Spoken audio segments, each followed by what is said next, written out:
When we first met, the girl seduced me. A few months later, she gave birth to my son. I felt I should take responsibility, so I decided to give her and the child a home. We got married. After the marriage, I saw her true colors. She always left the child with me, wearing heavy makeup and rarely coming home at night. One day, when she was about to leave again, I had to know the truth. I took the child and went into a bar and saw her in another man's arms. At that moment, my heart shattered. She had never loved me. When we got home, I confronted her.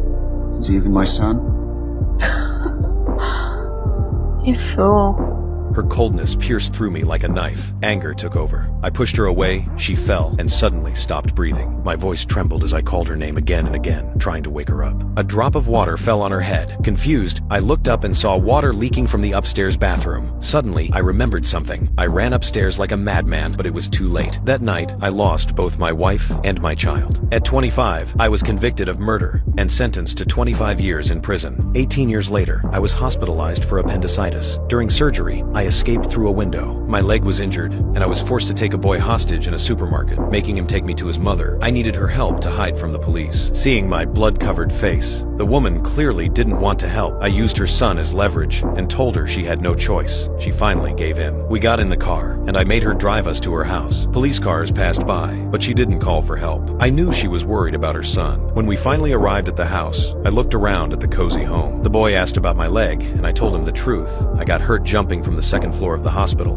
The mother and son instantly understood. They were helping a fugitive. The woman nervously poured me some coffee. I told her I would only stay until night, just to rest my leg, and in return, I'd help her with anything I could. But she clearly didn't believe a murderer. Yet I had never intentionally hurt anyone in my life. I knew it was hard for her to believe that. The TV began reporting my escape. The boy looked at me. He knew hiding a criminal was against the law. I suggested tying her up to make it look like a fake kidnapping, so they wouldn't get in trouble. I tied her carefully to a chair, making sure not to hurt her. She noticed how gentle I was. I made dinner. Since she was tied up and couldn't eat by herself, I fed her. She was surprised, but didn't refuse.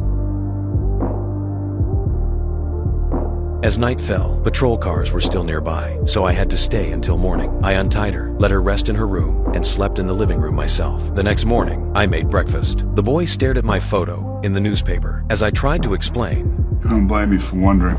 Just know that there's more to this story than you'll see in that paper there. How'd you escape? I told the guard at the hospital if he left, I was going to jump out the window. He heard that, and he went to have a smoke. Nothing misleads people like the truth. the woman came out holding a rope, asking me to tie her again. I said there was no need, the ropes already proved their innocence. That morning, I didn't hear the sound of the train passing by. I figured I might have to stay another 2 days. She said nothing, just ate the breakfast I made. I knew she was willing to help me. To thank them for taking me in, I did everything I could, fixed broken tools, repaired the car, and tidied the house. When I had time, I patiently taught the boy how to play baseball while she watched from the side. In that moment, the mother and son seemed to forget who I was. She even helped me sew up my torn pants. And just as we were all lost in that rare moment of peace, Come here. Come here. You answered the door, Hank. Let him know your mother's out. I trust you're not gonna get nervous and say something.